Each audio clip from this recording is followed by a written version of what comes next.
Previously in Phaneroo.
A big percentage of Christians have misread the nature of our warfare.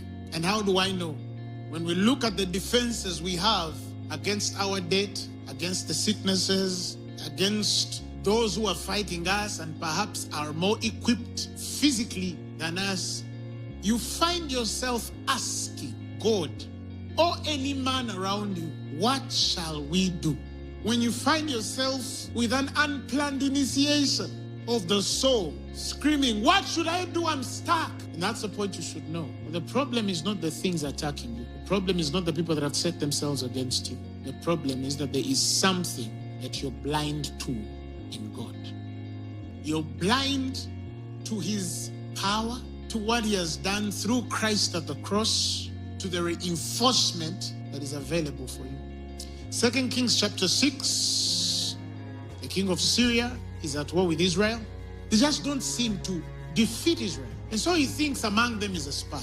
And one of his servants tells him, you know, my king, none of us is spying on you. But there is a prophet called Elisha. He is in Israel. He tells the king of Israel the words you speak in your bedroom.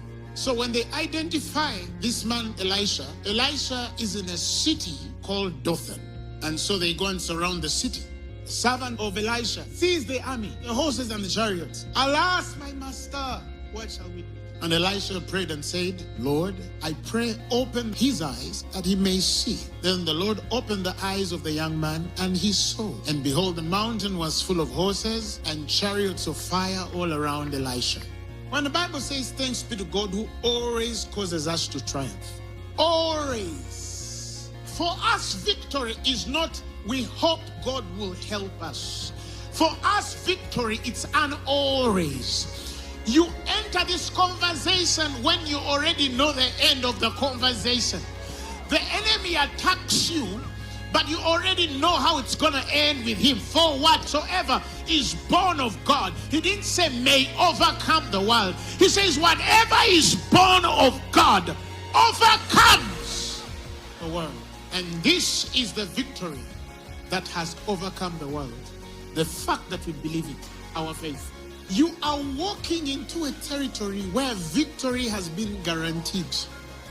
Never write yourself off under any situation, and it's never too late for God. There is nothing God cannot change. There is no situation that God cannot turn around. Let God be true and every man a liar.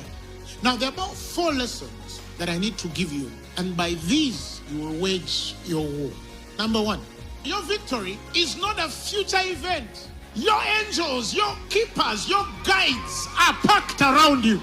Do you notice that the chariots of fire were already stationary? That Elisha does not pray for a divine intervention or a sudden rescue mission. Do you realize that he asks that God will open the eyes of the young man to see that there was already somebody on standby? Help is already there. God is waiting for you to see that your husband is available, that there is a way your debt is paid. So don't think that because you don't see it, it's not available. May God give you eyes to see your victory, to see your helpers, to see all that is assigned to your advantage, already stationary, packed around you.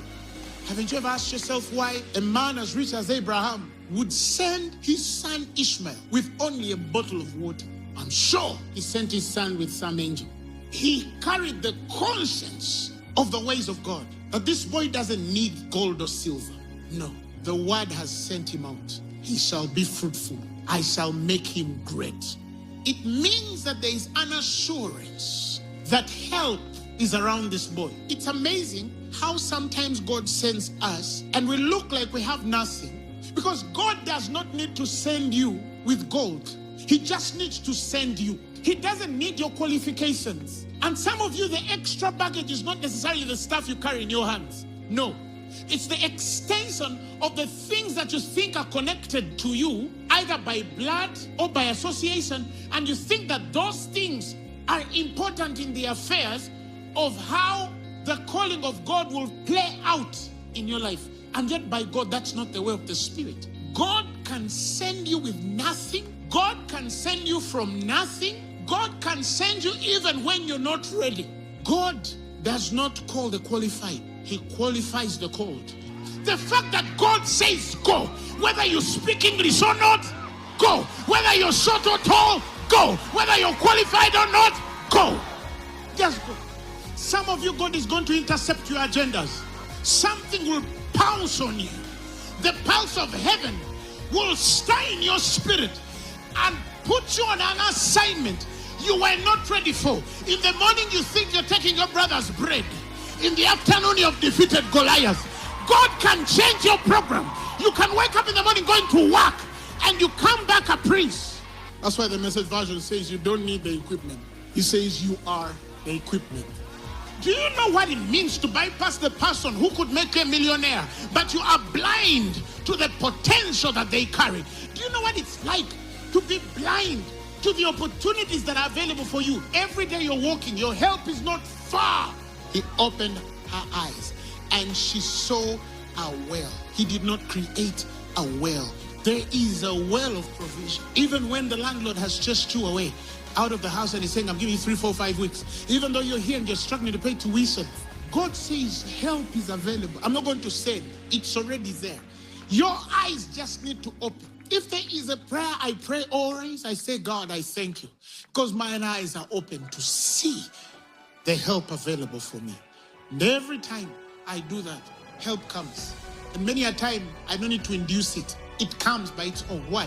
Because the prayer has set the law in motion. Number 2, I want to talk about the geometry of the encirclement. Now, the Bible tells us, Elisha prayed and said, Lord, I pray, open his eyes that he may see. Then the Lord opened the eyes of the young man, and he saw. And behold, the mountain was full of horses. Also, they were around Elisha. Look at this pulpit as a mountain.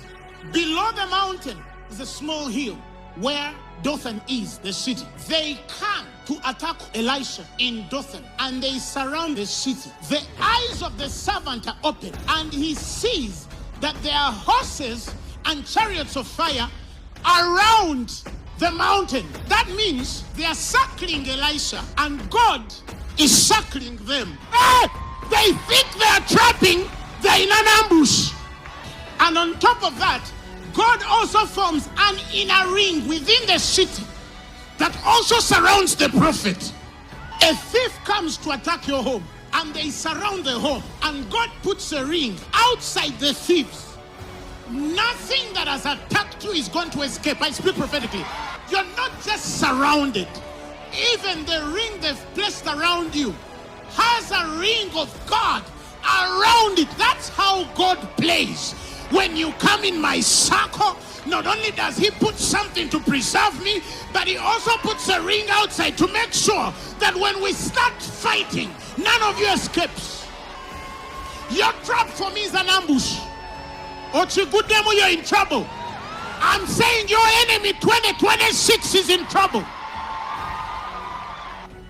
Third revelation. The invisible hosts did not do anything in the narrative.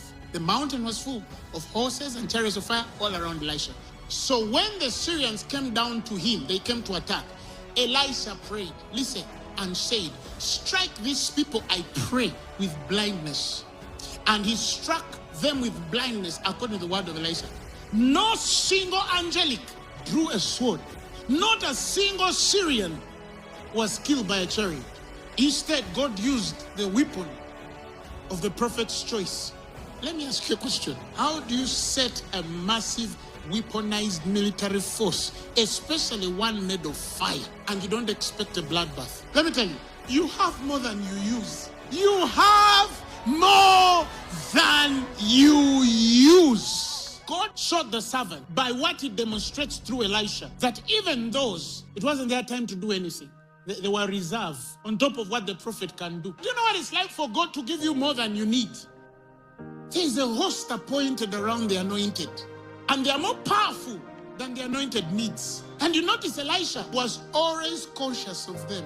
Do not fear, for those with us are more than those who are with them.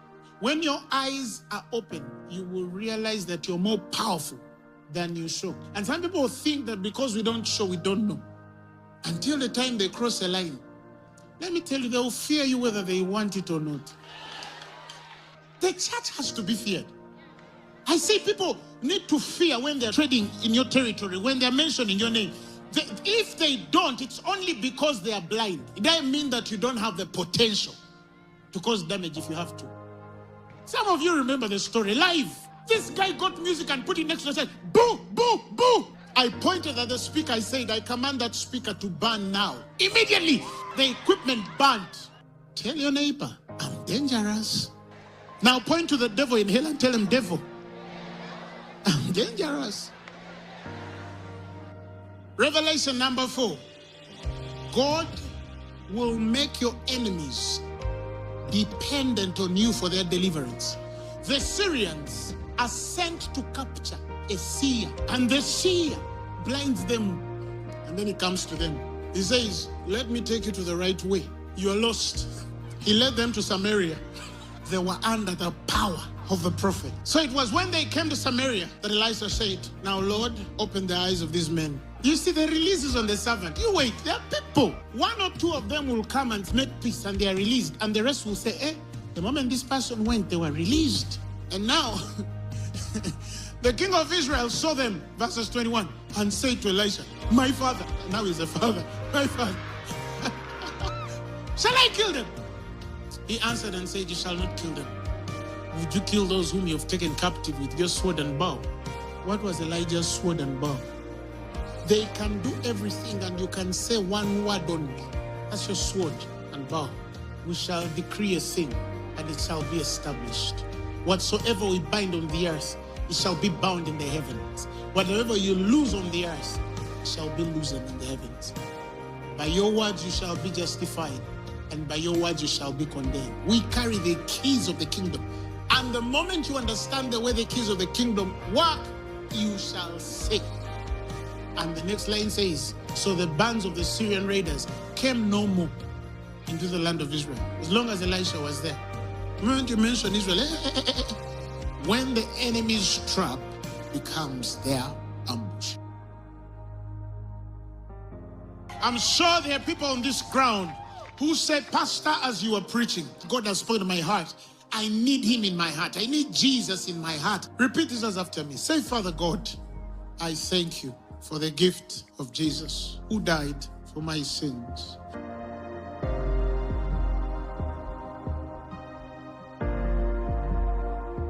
Phaneroo, make manifest.